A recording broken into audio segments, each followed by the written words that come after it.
İyi akşamlar. Yeni Hayat Neues Leben canlı yayınına hoş geldiniz. Almanya'daki güncel gelişmeleri emekçiler açısından, işçi sınıfı açısından bu yayınımızda da konuşmaya devam ediyoruz. Geçen hafta biliyorsunuz Almanya'da 22 Ekim'de yapılan gösterileri konuşmuştuk. 24 bin insan katıldı bu eylemlere. Bugün de Almanya'nın bel kemiği olan metal sektörünü konuşacağız. Metal sektöründe bu gece itibariyle TİS sürecinde barış süreci daha doğrusu sonuçlanıyor. Bundan sonra Almanya'yı hareketli bir dönem bekliyor gibi görünüyor. Bunları bu akşam konuşacağız ama konuşmadan önce sizler de sosyal medya hesaplarınızdan yani hem YouTube'dan hem de Facebook'tan ve diğer kanallardan yayınımızı paylaşırsanız, daha fazla insana ulaşmamızı sağlarsanız memnun oluruz diyelim. Konuklarımı davet edeyim size. Yeni Hayat gazetemizin yazarı Serdar Derventli. Hoş geldin Serdar. İyi akşamlar. Bosch fabrikasında uzun yıllar iş yeri işçi temsilciliği yapmış. Eski Betriebsrat yöneticisi Gürhan Av arkadaşımız bu akşam bizimle. Hoş geldin Gürhan hocam sen de. Hoş bulduk. Selamlar. İyi akşamlar. İyi akşamlar. Evet dediğim gibi hareketli bir süreçten geçiyor Almanya. Özellikle işçi sınıfı açısından metal alanındaki TİS sözleşmeleri uzun süredir tartışılıyor. Ne olacak? İşverenler bir taviz verecek mi? Ya da sendikanın enflasyonun neredeyse altında teklif ettiği %8 zamına sermaye nasıl yanıt verecek? Bu konuda bugün aşağı yukarı her şey netleşti. Önce ne oldu? Onu bir konuşalım. Serdar arkadaş senden başlayalım. TİS görüşmeleri şu anda ki aşama nedir? Sendikanın talebine karşılık işverenler neyi talep etti, neyi öne sürdü daha doğrusu? Bugün 3. tur görüşmeleri yapıldı. Almanya'nın değişik bölgelerinde. Bugün ve dün yapıldı. 2 gün üst üste yapıldı. Toplam 7 bölgede yapıldı görüşmeler. Daha önce hep sıfır zam dayatan işveren, metal işverenleri bu kez 3.000 euro enflasyon denkleştirmesi önerdiler. İşte bunu da aya bölebiliriz. Şöyle ödeyebiliriz. Hani değişik versiyonları sundular. Ayrıca bir miktarda yüzdelik olarak artış olabilir dediler. Evet. İsterseniz rejiden bir resim ben rejiye göndermiştim. Burada da gözüküyor. İşte 3.000 euro öneriyorlar. Enflasyonu denkleştirme. Aynen. Enflasyon denkleştirme parası dedi. Biliyorsunuz daha önce Scholz bunu önermişti. İşverenler bunu 3.000 euro olarak öneriyorlar tabii. Şimdi bu parayı öneriyorlar ama hepsinin bütün ve bütün fabrikalar aynı parayı vermesin diyorlar. Bunu da 4. maddede görüyoruz. Evet. Yani orada farklılaşsın diye öneriyorlar. Somut bir ücretlerin kalıcı olarak artması için somut bir öneride bulunmadılar. Sözleşmenin 30 ay olmasını öneriyorlar. Yani o 3.000 euroya bağlı olarak bu 30 ayı öneriyorlar. Evet. Ayrıca bence çok önemli olan Gürhan arkadaşımız da yapar, daha sonra görüşünü söyler. Özellikle bu 4. ve 5. maddeler çok tehlikeli. Yani gerçekten bu daha önce bir Pforzheim sözleşmesi vardı. Yani toplu sözleşmeler imzalanıyor, grup toplu sözleşmeleri. Fakat ardından iş yerlerinde uygulaması farklı oluyor. İşte bu son iki madde, 4. ve 5. madde böyle bir sözleşme maddesi içeriyor. Bunlar tehlikeli. Çünkü o zaman işveren bir durumuna göre zam verecek veya vermeyecek.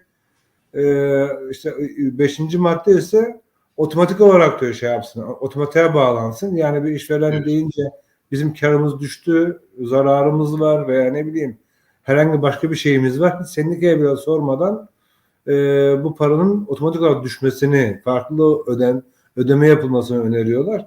Bu da bence çok tehlikeli. Yani bu.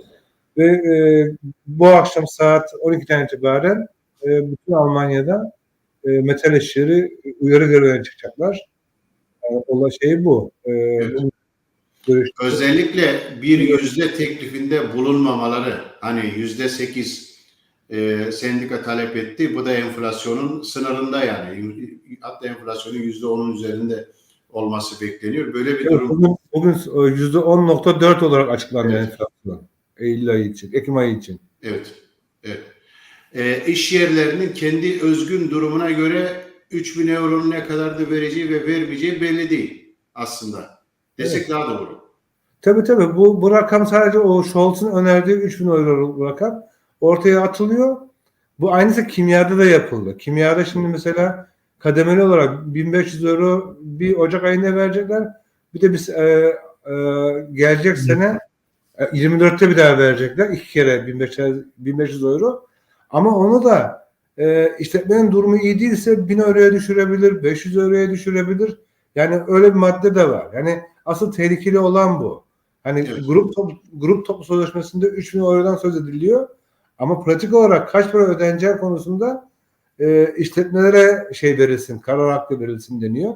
Dediğiniz gibi bu ücret artışı, yani bütün ücretlere kalıcı olarak yansıyacak ücret artışı da öngörmüyorlar. Öngörüyorlar ama önce de şunu da 3.000 euro anlaşalım, 30 ayda anlaşalım, ondan sonra onu da konuşuruz diyorlar. Evet. Gülen hocam, maddeleri gördün, işverenin tekliflerini. Sendika tabii buna tepki gösterdi. Sen öncelikle nasıl değerlendiriyorsun bu öneriyi, yapılan önerileri? Ya Serdar Hoca biraz önce söyledi. Bazı içinde önemli şeyler var. Pforzheimer Abkommen'in ile ilgili söyledi. Şimdiye kadar onu kötü kullanmaya çalıştılar. Büyük oranda bunu engelleyebildik yani şimdiye kadar. Bir firmanın bazı şeyleri ödememesi için hem IG Metall'in hem de işverenler sendikasının onayı olmadan yapamıyor. Yani iş yeri temsilcisi HEDES'e bile yapamıyordu. İkincisi, onu uygulayabilmesi için tüm detaylı bilgileri sunmak zorunda. Hakikaten bir firma kötü durumda mı değil mi? Burada önerilen onun da dışında yüzeysel bazı şeylere göre otomatikmen şeyleri ödememe, bu parayı ödememe. Ama Roman Sitzelsberger, Baden-Württemberg'de IG Metall'in bu bölge başkanı oluyor. Evet. Almanya'da hemen hemen 1 milyon metal ve elektro bölümünde çalışan işçinin olduğu bir bölüm. En güçlü bölgelerden biridir. Onun söylediği açık ve net, kısaca söyleyeyim, bu kabul edilebilecek bir şey değil. İşverenler bizi bununla profesörün yapmak istiyor ve yapıyorlar da. Ona göre de cevap vereceğiz. Ben de katılıyorum. Yani kabul edilecek bir şey değil. Bunu birkaç şeyle bağlantılıyım, söyleyeyim de bilinsin yani. Evet. Siz Yücel arkadaş bir önce söylediniz, %8 enflasyonun da altında bir miktar. Yani ikincisi 2008'den beri Tabellenwirksam dediğimiz yani aylıklara ne diyorlar aylık yükselmesi olayı Olarak yani. en Olarak. son 2018'de yapılmıştı. Ondan sonra yapılmadı. Hep böyle Einmalzahlunglar, senede bir kere ödenen gerçi iyi para ama aylık şeylere gelmiyor.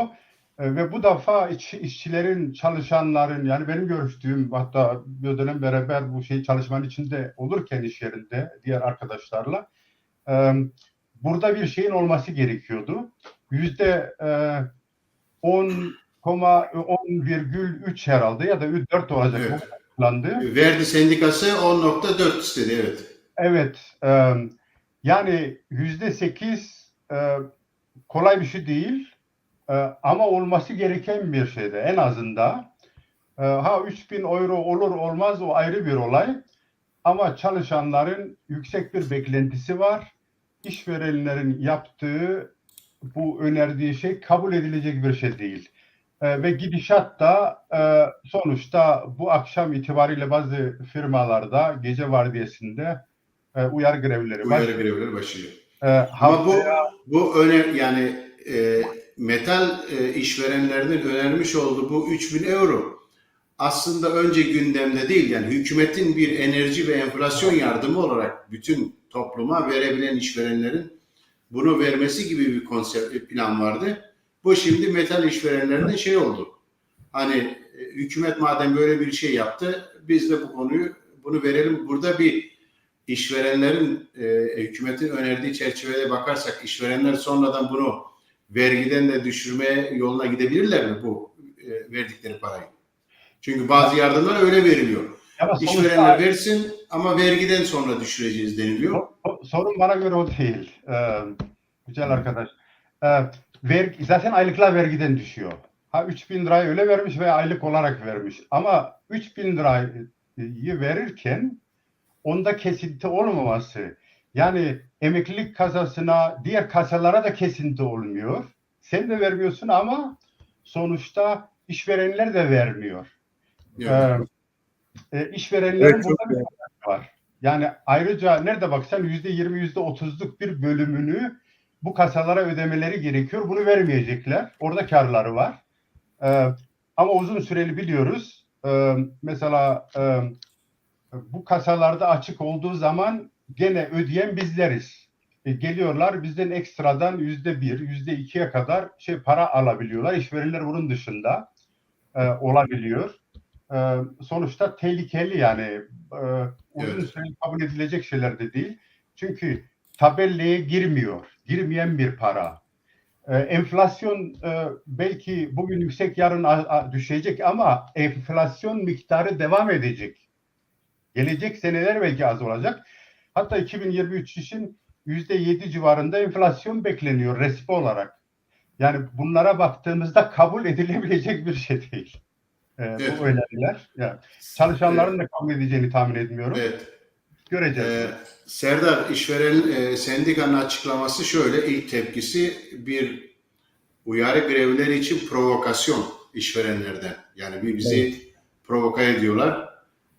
Buna karşı hakikaten bir sendika içerisinde bir yanıt verilecek mi? Yani güçlü bir uyarı grevleri ve grevler dönemi başlayabilir mi? Bu teklife baktığımızda. Ya Gezen Metal'in genel başkanı Wolf zaten çok provokatör birisi. Yani daha geçen gün İşçilerin Dergisi de yazmıştı. Televizyonlarda yansımıştı. Kendisi hani vergi kaçıran, kaçak işçi çalıştıran, işçilere verdiği sözü tutmayan, kendi fabrikasında işçilere verdiği sözü tutmayan böyle bir haydut, yani tabiri caizse haydut birisi. Şimdi bu göreve başladığı günden beri hep provokasyon yapıyor. Diyor, çalışma saatleri, haftalık çalışma saatleri 42 saate çıkartılsın. İşte ne bileyim, şimdi enerji tasarruf edilmesi lazım. Her tarafta diyor 19, hani normal koşullarda bir metal işletmesinde 20 derece oluyor. Ölçümlerin de doğru düzgün yapılması için o ısı derecesi gerekli. 19'a düşsün diyor, 18'e düşsün diyor. Kazak giysinler, bilmem ne yapsınlar. İşte sıfır zam. Hani başından itibaren sıfır zam dedi. Hiç verecek paramız yok. Birkaç tane diyor büyük tekel diyor kar yapabilir ama 26 bin metal işletmesi var diyor Almanya'da. Bunlar da kan ağlıyor. Ki biraz önce program öncesinde sohbet ettiğimizde Gürhan arkadaşla bahsetmişti. Daha geçen gün yine rekor kar ilan etti, açıkladı. Örneğin Daimler. Daimler'in rekor kar yapması onun o üretim zincirinin arkasından gelenlerin de kar yaptığı anlamına geliyor bir taraftan. Boş geçen sene 2.3 milyar kar etmişti. Şimdi ben bu sene daha açıklamadı rakamları ama metal işletmelerinin genel olarak durumları çok iyi. Genel olarak.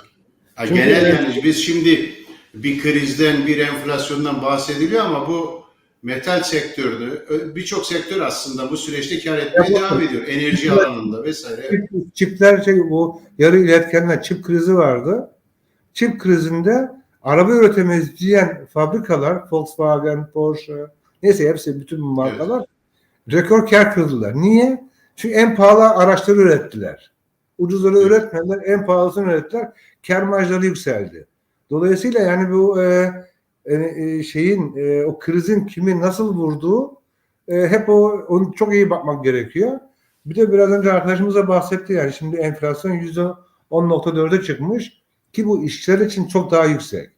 Çünkü benim aylığım şu kadarsa ve aylığımın işte 1/3'ünü kiraya veriyor. Aylığımın şu kadarını gıda Temel gıda mallarda, evet. evet. Benim mesela evimin şeyi %120 arttı enerji masrafları. Mektup geldi. İşte 180 euro olan bütün giderler, elektrik, gaz, su giderleri seneye %120 artmış. 390 euroya çıkmış. Şimdi bu çok somut bir şey. O zaman bana enflasyon %10 değil, %15 olarak yansıyor. Evet. Özellikle de de gelecek.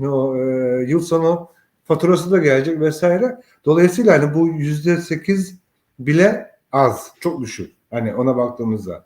Şimdi ben geçen hafta o biraz önce bahsettim. Kimyanın sözleşmesi imzalanmıştı. Şimdi bence burada biraz dikkat etmemiz lazım aynı zamanda. Hani sendikamızın matematik cambazlığı yapmaması. Şimdi kimya sendikası yaptı. Gazetecinin önünde çıktılar. İşte diyor şuradan şöyle buradan böyle falan filan %15.6 ama %16'ya getirdi. Arkadaş öyle hesaplıyorsun böyle hesaplıyorsun yok öyle bir şey. Yani dolayısıyla böyle neyse Evet. sendika onu söylemesi lazım. İşçilerin de bunu görüp anlayıp kabul etmesi lazım. Şimdi bugün 2 gün önce herhalde bu kalem ve teknik çizim aletleri üreten bunu da İGMETEL bakıyor oraya. Bir sözleşme imzalandı. İGMETEL diye açıkladı bunu. %7 ücret artışı 1200 euro enflasyon denkleştirmesi diye. Ben programdan önce açıp baktım yani tam neymiş nasılmış diye. %4 bu sene %4 bu Ekim ayından itibaren verilecek. Hani takriben geriye dönük verilecek. %3 de Kasım 2023'te verilecek. Evet. Şimdi sendika bunu topluyor. Toplamına evet. Bir seferlik artış gibi gösteriyor. %7 de. Şimdi %7 değil bu. %7 ancak Kasım 2023'ten sonra %7 oluyor. Evet. Ki onu da söyleyemeyiz çünkü Gürhan arkadaş biliyor. Sonuçta enflasyondur, ücret zamlarıdır. 12 aylık dilimler şeyinde bakılıyor. Dolayısıyla yani %7 de diyemeyiz ona. Çünkü o arada yine enflasyon artacak. Evet. Yani dolayısıyla şimdi bizim ona dikkat etmemiz lazım diye düşünüyorum. Sendikada tepki var. Sendika ben bugün Roman Stolberg'in açıklamasını ben de dinledim. Tabandan da bir öfke olduğunu belirtiyorlar. O büyük TİS komisyonunda, Toplu Sözleşme Komisyonu'nda bugün onlar bir araya gelmişlerdi. Oradan birkaç arkadaşla görüştüm. Daha önce de Bayen'den birkaç arkadaşla görüşmüştüm. Bütün fabrikalardan deniyormuş. Yani bak %10 çıktı %10'a çıktı enflasyon. %8'i mutlaka almamız lazım. Evet. Çünkü yani hala şu yani daha düşük düzeyde imzalarsa o zaman sendika kendi varlığını da bir tarafa bırakmış olur. Tabii çok zor duruma düşer. Çok zor duruma düşer. Sendika bunu istemiyor ve işçiler 12 aylık istiyorlar. Çünkü bu enflasyon artışı çok yaptı. İşverenler 30 ay önerdi. Bu son imzalanan İGMETEL'in son imzaladığı sözleşme de 24 aylık. Yani benim kaygım İGMETEL %8 rakamını belki ortaya koyacak, kademeli olarak koyacak diye. Hani umarım böyle bir şey olmaz da ama bana öyle geliyor. Bu sözleşmeye baktıktan sonra imzalanan sözleşmeye ve yani 12 aydan daha uzun bir sözleşme olacakmış gibi geliyor. Umarım olmaz çünkü bu gerçekten 2018'den beri kalıcı ücretleri artmayan metal işçilerinin beklentisi yüksek. Ama şimdiki önerdiği zaten 30 aylık için. Yani şu anki teklif 30 ay için öneriliyor. Tabii 30 ay için öneriyorlar. Hatta onlar de önermişler Bayern'de. Bu 3000 euroyu 30 aya bölelim diye. Her ay 100 euro verilsin. Evet. Vergiden muaf 100 euro verilsin. Bahşiş gibi bir yapıyorlar. İşte bunun yanı sıra bize artık ne kadar vermeyi düşünüyorlar orası henüz kesin bir şey yok da. Evet. O da herhalde 3,5 arası bir şey öneriler veya 4 bir şey öneriler. Hani daha fazlasını tahmin etmiyorum önereceklerini. Ve hani öyle bir 30 aylık öneriyorlar. Bu 30 ayı sendika şu anda kesinlikle kabul etmeyeceğini söyledi. Evet. Ve umarım bu tutumunu sürdürür yani. Dediğim gibi hani tabandan tepki çoktu. Yani kesinlikle bunu kabul etmeyin diye ama bakalım ne olacak. Evet. Yayınımızı izleyen arkadaşlar görüşleri, fikirleri varsa onları da hem yayınımıza altına yorumlarda yazsalar çok iyi olur. Böylece onların sormuş olduğu soruları ve görüşleri de yayına taşımış olacağız. Birlikte aynı zamanda konuşmuş olacağız. Bu konuda özellikle hani Güran Hocam, işverenler kazanıyor dedin ama buna rağmen bir ücret artışına yanaşmıyorlar. Daha fazla kar etmek istedikleri anlaşılıyor. Bu genel olarak fabrikalarda, iş yerlerinde işçiler arasında nasıl tartışılıyor? Yani bu süreçler, bu toplu sözleşme süreçlerinde eğer işverenler yeterli bir adım atmadıkları takdirde sermayeye karşı tepki büyüyor mu bu süreçte? Bu bana göre bilinçle alakalı. Otomatik bir tepki oluşmaz. Yani orada bir bilinç gerekiyor insanlarda. Burada da iş yerinde olan arkadaşlara, temsilcilere büyük görev düşüyor. İnsanları bilgilendirmek, hem süreç konusunda hem işverenlerin tavırları konusunda ve onları örgütlü olarak bu uyarı görevlerine, hatta uyarı görevlerinde kalacak değil, benim tahminim 2018'den beri zaten bu imkanımız var. Günlük uyarı görevleri yapma, Urabstimmung dediğimiz en son çalışan üyelerin %75'inin onayıyla greve gidilebilir, daha uzun süreli grevlere. Evet. O duruma geldiğinde güçlü bir katılımla işverenlere cevabı vermek gerekiyor. Yani sonuçta işverenler şimdiye kadar bizi çok sevdiklerinden dolayı bir şey vermediler. Ne aldıksa bunu iş yerinde uyarı grevleriyle, şunla dile getirerek aldık. O konuda baskı uygulayarak aldık. Bu defa benim gördüğüm çalışan arkadaşlarda büyük bir beklenti var. Yani uzun süre tabelede, yani aylıklarda senelik ödemeler dışında bir artış olmaması, enflasyonun yüksek olması, insanlar bunu görüyor. Yani bu konuşulan, mesela önceden enflasyon konuşuldu, işte %3, bilmem ne kadar gibisinde. İnsanlar o kadar da şey değildi yani belki, ama şu an insanlar bunu görüyor. Yani enerji fiyatlarında sırf görmüyor. Gidip alışverişte yaptığında 50 lirayla gidip alabiliyorken bugün 100 lira veriyor. Yani ve bu dar gelirli, az kazanan insanları en fazla etkiliyor. Ve bu insanlar da herhalde burada büyük bir haklı olarak büyük bir beklenti içerisinde. Tabii enflasyon artarken ücretleri yerinde sayıyor aslında. Hani evet, eylemlerde ve gösterilerde hep dikkat çekilen şu. Yani enflasyon durdurulsun ama ücretler arttırılsın deniliyor ama ücretler yerinde saymaya devam ediyor.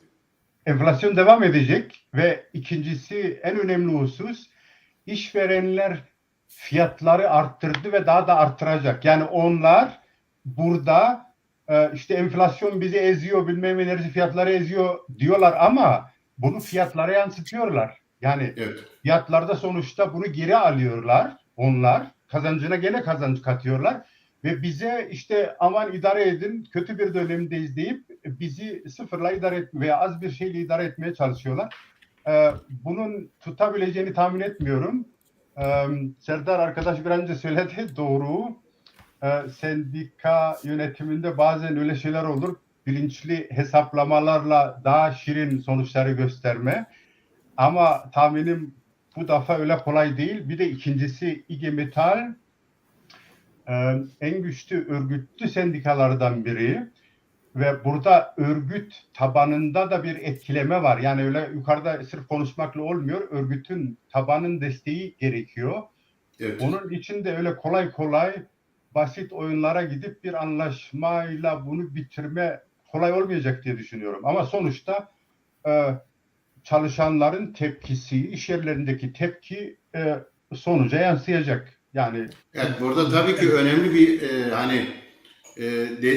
demin senin ifade ettiğin gibi büyük bir sendika, Almanya'nın en büyük sendikası ve bu konuştuğumuz alan sektörde yaklaşık 4 milyon insanı, işçi, yani elektro ve metal sektöründeki işçiye etkiliyor. Yani bu sadece yani birkaç yüz bin insanı değil, yaklaşık 4 milyonu ilgilendirdiği için buradaki çıkacak sonuç ülkedeki genel olarak işçi sınıfının durumuyla ilgili. Tabii ki yazan arkadaşlar var. eylemlerin nasıl olacağını Kamil arkadaşımız yazmış. Mesela bu gece birçok fabrikada uyarı grevleri yapılacak. Demek ki bir sendikada bu sonucu bekliyordu sanırım Serdar arkadaş. Yani bir uzlaşmanın olacağını beklemiyorlardı herhalde. Zaten ikinci tur görüşme bittiğinde 21 görüşme yapılmıştı toplamında.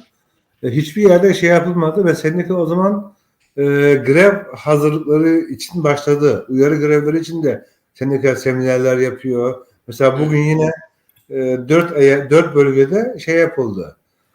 Grev gözcüleri, grev sözcüleri eğitildiler. Yani işte grev esnasında şu oldu mu, böyle nasıl olacak vesaire. Hatta veya süresiz grev için UAVŞUM'un dediğimiz grev oylamasının yapılması nasıl örgütlenecek vesaire. Bunlarla ilgili sendika hazırlığını yaptı. Gerçi sendika hep bunun hazırlığını yapıyor. Yani böyle bunları yapmak zorunda. Çünkü patronlara güven olmaz yani işte tamam anlaşırız, eyleriz derler ama bir yerde kopartırlar şey diye. Sendika hazırdı ve sen bugün işte dediğim gibi biraz önce bir arkadaş da Münih'ten gönderdi şeyi. Saat 00'da greve çıkıyoruz diye. Ha bak arkadaş yansıttı ekrana. Greve çıkıyoruz diye.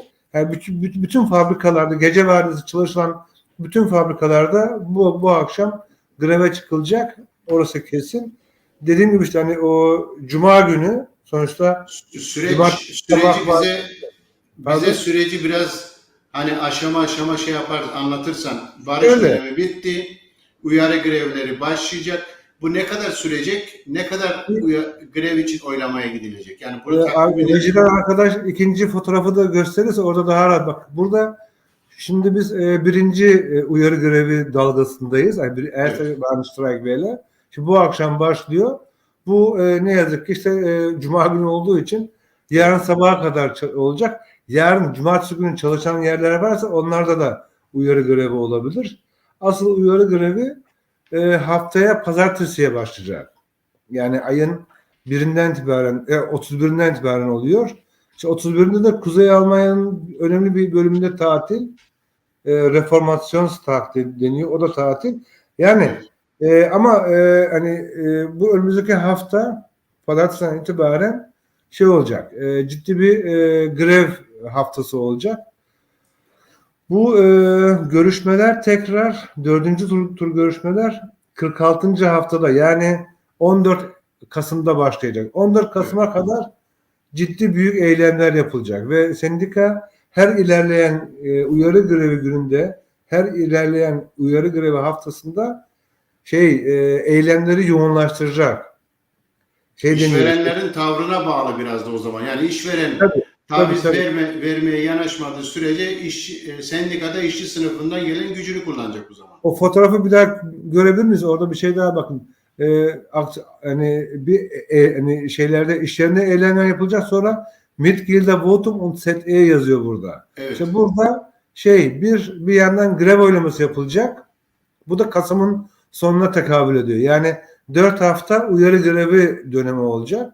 Evet. Bu 4. haftada da bir sonuç alınmazsa ve işverenler sermaye tarafı bir adım atmayı planlamıyorsa şeye geçilecek. Hem eylemler daha ciddi, daha yaygın yapılacak. Mesela 24 saatlik eylemler de o zaman daha yaygın yapılacak. Ama grev oylaması da başlayacak. Süresiz grev için. Şimdi fotoğrafı kaldırabiliriz. Evet. Başlayacak ve orada bu Kasım'ın sonunda bu ne anlama geliyor? İyi şey yaparsa diyelim bu süreçte iyi bir teklif gelmezse her şey böyle sendikanın şu planına dahil kalırsa Aralık'ın ilk haftasının sonuna doğru süresiz grev başlayabilir. Bu Aralık'ın ikinci haftası da olabilir. Artık o teknik hazırlıklar nasıldır vesaire.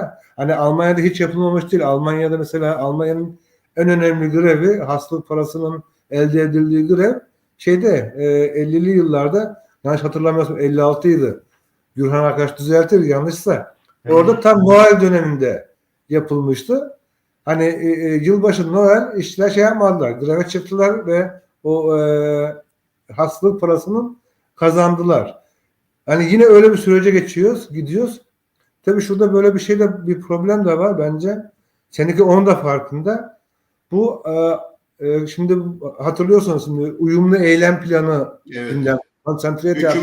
Hükümetle Aynen. uyumlu eylem planı, kriz Evet. dönemindeyiz. Evet. 1966'da benzer bir plan yapılmıştı. Yine işverenler hepsi bir araya gelmişlerdi. İşte vaatlerde bulundu falan.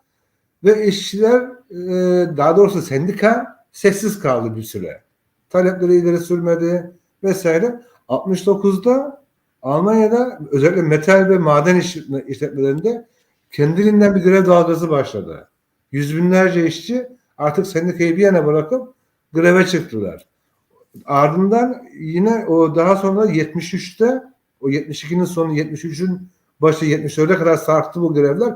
Göçmen işçilerin grevleri, hani o Ford grevi diye hatırlıyoruz ya. Evet. Onun devamında da o yaşandı. Şimdi sendikanın da bu tecrübesi var. Almanya iş sınıfının bu tecrübesi var. Yani sendika gerçekten uygun bir uzlaşmaya imza atmazsa, uygun derken dediğim şey 12 aylık %8'in görülmesi lazım orada. Görülmesi lazım. Evet.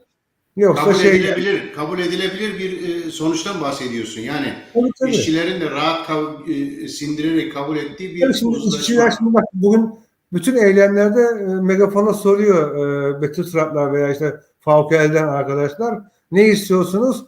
8 diye bağırıyorlar. Nasıl istiyorsanız şöyle istiyoruz. Yani böyle, şimdi insanları böyle coşturdunuz mu? İnsanları böyle Evet. işte mücadeleye çağırdınız mı?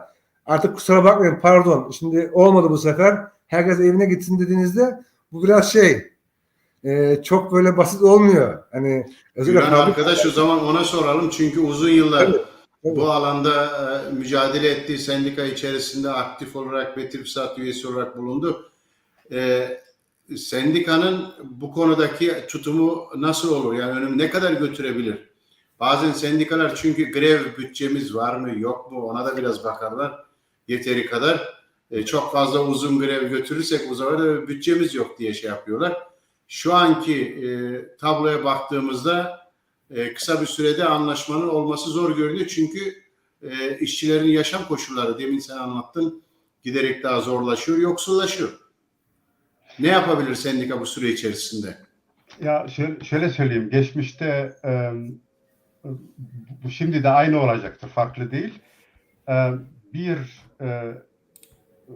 görüşmelere gidildiğinde önceden sendika bölge olarak, mesela biz Weiblingen'de bölge yönetiminde bunu oturur önceden konuşurduk.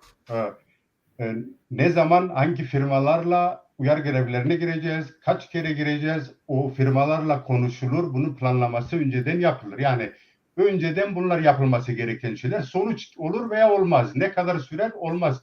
Ama bunlar olması gereken şeyler, yapılır. Hazırlıklar yapmak gerekiyor.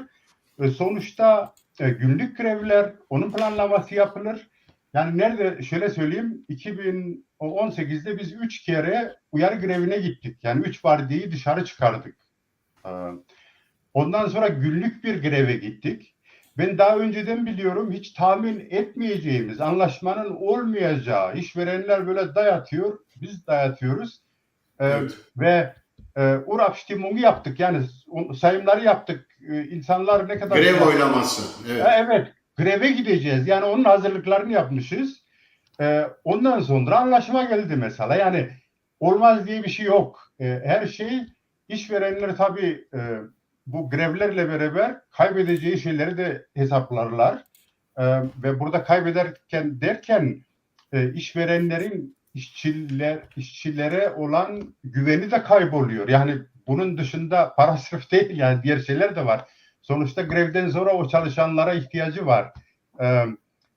Onun için sendikanın, şöyle söyleyeyim, İGE Metal'in içinde senelerce görev aldım, yaptım, sorumluluk aldık. İş yerinde o sorumluluğu aldık. Her şeyde memnunuz diye bir şey yok. Yani yer geldi, benim de eleştirilerim oldu. Böyle olmaması gerekiyordu veya böyle olması gerekiyordu. Ama sonuçta önemli olan, büyük bir çoğunluğun desteği var mı bunun arkasında? Bu önemli. Yani büyük çoğunluk çalışanlar sonuç iyi, tamam diyorsa okey. Çünkü %100'ü memnun etme imkanımız yok. Yani olmayacak da, olamaz da. Ama burada işçi sınıfını memnun eden bir sonuca gitmesi lazım, evet, genel olarak. Evet. İçinde geçtiğimiz koşullarda. Evet, o da yani %8 illa olur diye ben şey yapmıyorum. 12 aya bölersen %7,9'la da ben memnunum. Yani sorun yok benim için veya bir sürü arkadaş için.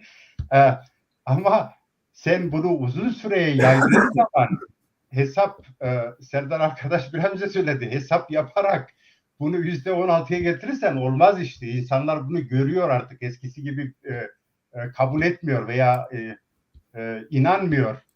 Onu demek istiyorum. Sonuçta iş yerinde temsilcilerimiz var bizim ya. Evet. İlgili temsilcilerimiz var. Sendika temsilcilerimiz var ve bunlar insanlarla yüz göze, insanları dışarı çağırıyor, yürüyüşlere katıyor, grevlere katıyor ve bunlar iş yerinde cevap vermesi gerekiyor. Yani tabanın sesi aslında toplu sözleşme masasında olması lazım. Yani bunu olabildiği takdirde. Neyin sesi anlamadım. Tabanın sesi işçi sınıfının, Evet. üretimde çalışan işçilerin ne istediklerinin aynı zamanda toplu sözleşme masasında olması lazım ve bu konuda bunu hissetmeleri gerekiyor. Bunu hissetmedikleri takdirde zaten anlaşmaya varırlar bir şekilde, sendika bürokrasisi. Yücel arkadaş, belki bilinmesi gereken önemli hususlardan biri, şimdi mesela görüşmelere belli kişiler var, katılır. Onun dışında görüşmelerin arka planında geniş bir kesim vardır. Yani görüşme sonuçları onlarla konuşulur. Onlarla... Evet, istiyorsanız bir müsaade edin. Kamil Gömleksiz yayınımıza bağlandı. Demin ben hani işçi arkadaşlar yayına bağlanın, gelişmeleri anlatın demiştim. Onun mutlaka bize anlatacakları var. Çünkü Almanya'nın en önemli fabrikalarından birisinde çalışıyor, MAN'da. Kamil hoş geldin yayınımıza. Hoş bulduk. İyi akşamlar. Kolay gelsin. İyi akşamlar. Evet, grevi konuşuyoruz. İşçilerin greve hazırlandığını konuşuyoruz. Sen de o metal sektöründe çalışıyorsun. Şu anda hava nasıl? Bugün herhalde iş yerindeydin. Bu akşam da uyarı grevleri başlıyor mu sizde?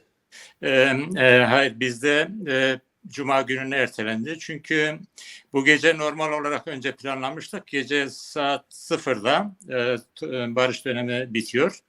Hemen yani geleneksel olarak bizde sürekli bittiği gün saat 0'da başladığı saniyeden itibaren iş bırakılır. Ama sorun yarın cumartesi. Yani yaptığımız uzun görüşmelerden, toplantılardan sonra pek de bir verimli olmayacağını, onun için gelecek Cuma günü, ayın 4'üne evet, erteledik. Cuma günü bütün vardiyalar Frühschuss-aksiyon dedikleri, yani yarım günlük uyarı grevleri yapacaklar. Sabah vardiyası, öğle vardiyası ve gece vardiyası. Evet.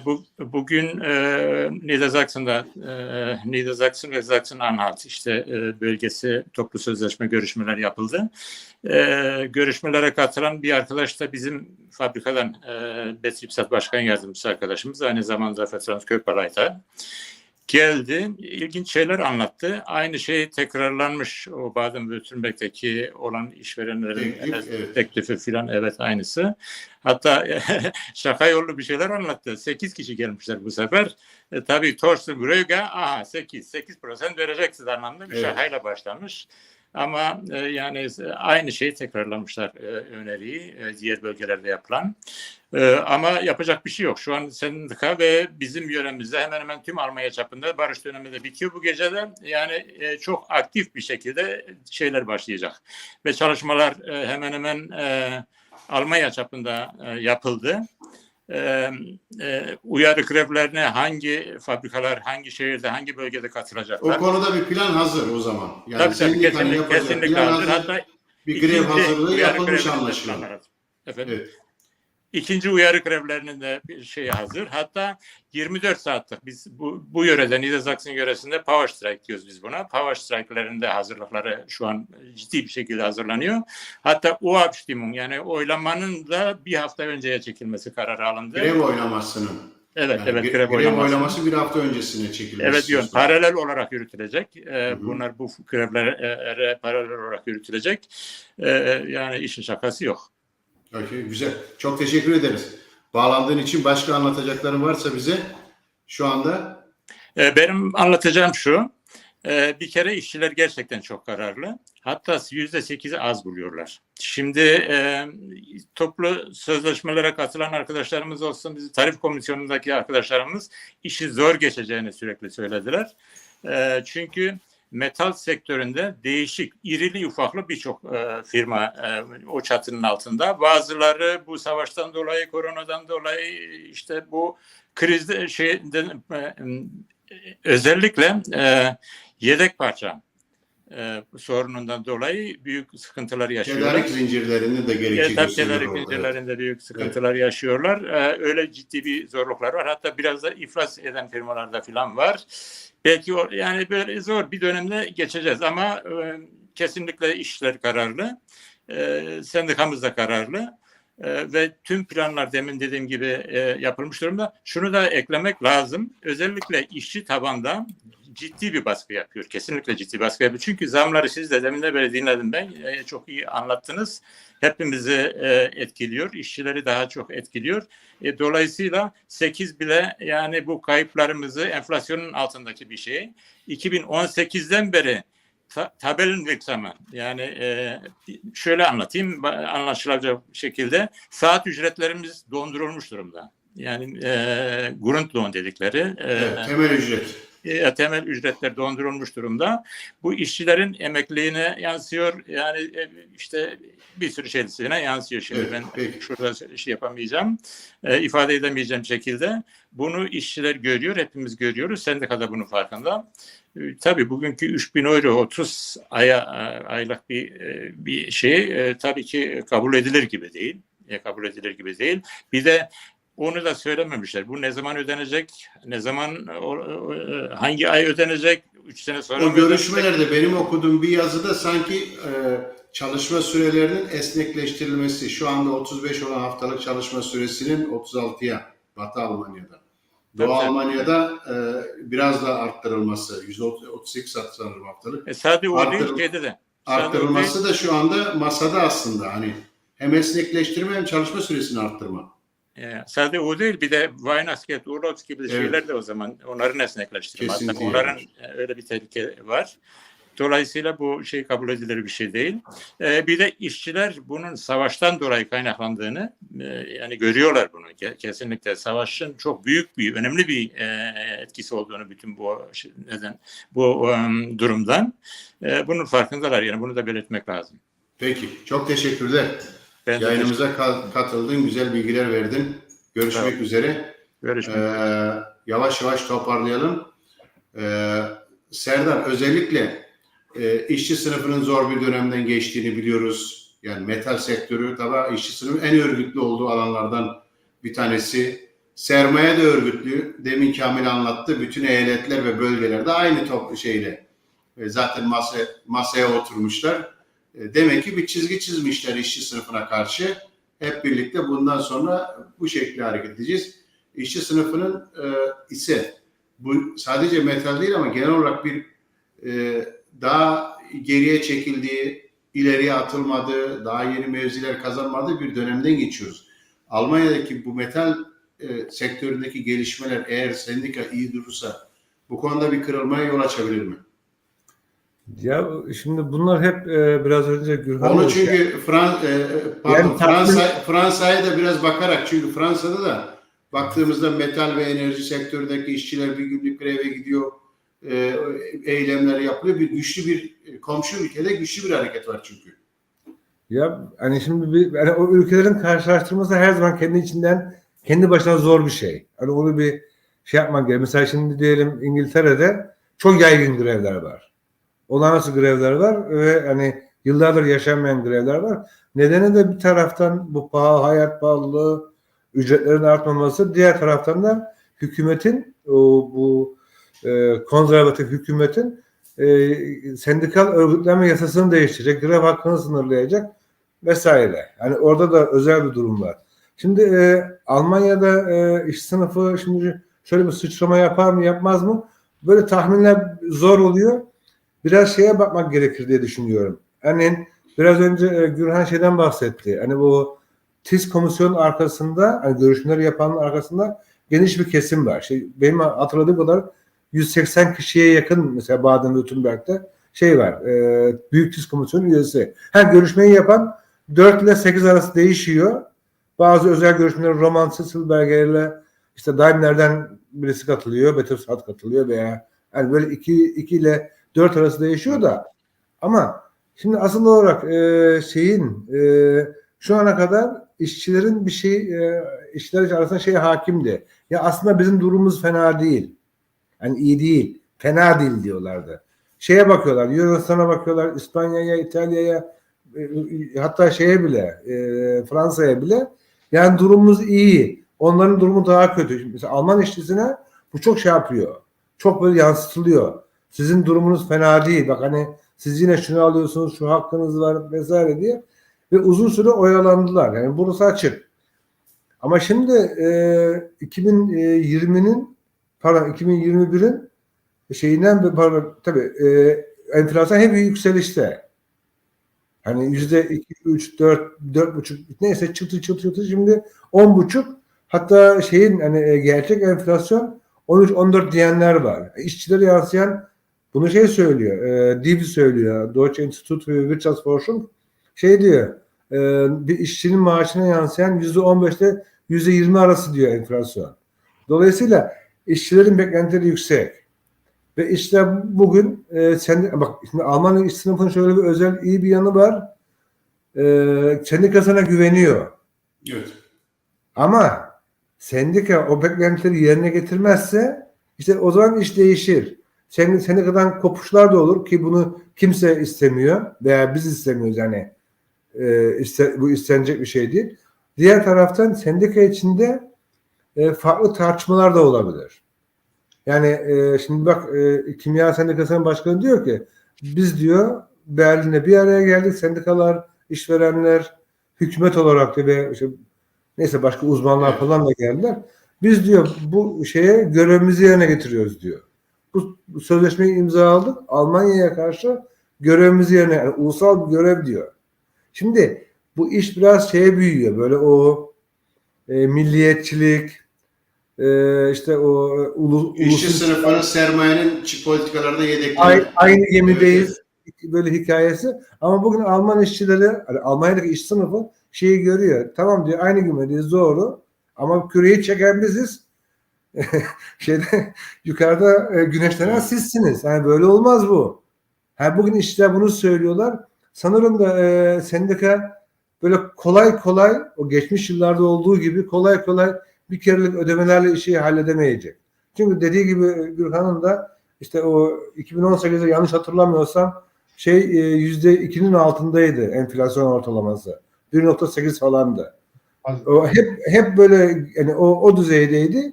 Yani çok insanlar yapmıyor. Tabii artsa iyi olur. Ama ne olacak işte şu ayda şu su parası, bilmem ne parası böyle gönlümüzü hoş tuttular diyeyim. Ama şimdi iş değişiyor. Bakın şimdi Porsche kalktı, açıklama yaptı. Porsche geçen sene yanlış hatırlamıyorsam 7.500 euro vermiş, prim, ikramiye vermişti net işçilere. Şimdi kalktı dedi 3.000 euro vereceğiz dedi. Ya adamlar borsaya girdiler. Şu an Almanya'nın borsa değeri en büyük otomobil şirketi haline geldiler. Hani bağlı olduğu Volkswagen'e bile geçti. 85 milyarlık değere sahip. Şimdi bu şirket kalkıyor diyor ben diyor işçilere 3.000 euro vereceğim diyor. 3.000 euro vereceğim diyor aslında 7-8 bin euro vermesi lazım ikramiye olarak. 3.000 euroya düşürüyor bunu. Biraz önce Gürhan yaptı o hesabı. Bu 3.000'i de şimdi toplu sözleşme zamı diye ekler artı tabii, üstüne yani bir şey yapmasına gerek yok o zaman. Evet. Toplu sözleşme zammı olarak veriyor. Kendisi zaten vergiden muaf olacak. Hani 3.000 lira verdiği zaman net işçiye verdiği zaman normal koşullarda brüt 4.000 euro yaklaşık 4.200 euro harcaması lazım. O 1/3'lik bir oranı yapıyor. Ondan tasarruf ediyor. Cebine kalıyor. dediği gibi sosyal sigorta kasalarına paralar aktarılmıyor. Yani benim emekli sandığıma para ödenmiyor o 3.000 euroda. Dolayısıyla yani böyle ama işçiler bunu görüyorlar. İşçiler o kadar aptal değil. Yani 2 kere 2 4 olduğunu biliyorlar ve bugün sanırsam bu görüşmeleri de takip ettiler. Bugün yapılan görüşmeleri de. Mesela bir arkadaş işte o da tarif komisyonunda, TİS komisyonunda diyor. Habire diyor biz de oturuyoruz tartışıyoruz diyor. Hep diyor iş yerinden telefon geliyor. Ne oldu? Ne oldu? Ne olacak? Sakın buna yapmayın. Ben de bu kadar baskı altında kalmadım diyor. Ve bu demek ki evet. Efendim? Demek ki süreci yakından takip ediyorlar ve oradan çıkacak sonuca göre tabii çok somut parası eksiliyor. Çok somut kira verecek, yan gider verecek. Hani harcama yapacak. Şu anda hani sadece ücretleri durmadı. Şu anda ücretlerin değeri düşüyor.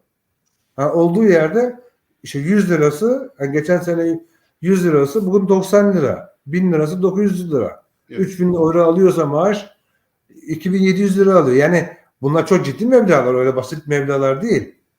Bir de üstüne o enerji zamları geliyor. Hani ücretler düşerken ücretlerin değeri kaybederken bir de zamlar da hızla artıyor. Dolayısıyla böyle bir zor durum. Yani, işçi sınıfında bir yoksullaşma süreci. Yoksullaşma, mülksüzleşme nasıl ifade edersen edersin. Yani şu anda işçilerin durumu zor ve bunun farkındalar. Bence bu süresiz grev kararı çıkarsa işverenler 3.000 euroyu verirler nakit drink diyorlar ya verirler artı %8 verirler kimse buna karşı çıkmaz. 7.9 olursa da kimse karşı çıkmaz. Gürhan'ın söylediği gibi ama işte bunlar olmazsa olur. İşte başka bir şey olur. Bence süresiz greve giderse bu sendika için de iyi olur. Bir sendika canlanmış olur. Böyle bir silkinir. Kazanım elde edip diğer işçi sınıfına da bir moral olur. Tabii şimdi 5 milyon 3 milyon kamu emekçisinde var. 4 milyon metal emekçisi. İşte Ocak'ta başlayacak. Kamu emekçilerinin kamu çalışanlarının toplu sözleşmesi. Bu arada bir de ufak bir sürü TİS'ler imzalanıyor. Yani her gün Almanya'da TİS imzalanıyor. Teşekkürler Gülen Hocam. Senin eklemek istediğin bir şey var mı? Yayınımızı yavaş yavaş toparlayalım. Evet, yani biraz önce katılan arkadaş aslında kısa öz bir şekilde dile getirdi ve çalışan arkadaşların kararlı olduğu, hazırlıkların devam ettiğini ve gidişatın uyarı grevlere kadar gideceğini gösteriyor. Geçmişte yapılan, bugün de yapılacak, bundan sonra da yapılacak. Çalışanlar kararlı, beklentileri yüksek. Burada zorlu olan süreç şöyle, işverenler nasıl çalışanlar arasında farklı beklentiler varsa işverenlerin de durumunda biraz farklılıklar var. Büyük çoğunluk kazanıyor, iyi karlar var. Bu hepsi bu durumda diye değil. Asıl zorluluk burada. Senelik mesela Porsche'nin, Bosch'un, Daimler'in verdiği senelik paralar, premiler aslında burada bir ortayı bulmadır. Yani daha fazla kazananlar ekstradan para versin. Hepsi bu tarifin içinde kalsın. Onun için yapılır. Ama sonuçta çalışanlar benim biraz o konuda iyimser değilim. İyi durumda değil diye düşünüyorum. Sendikalarına güvenirler.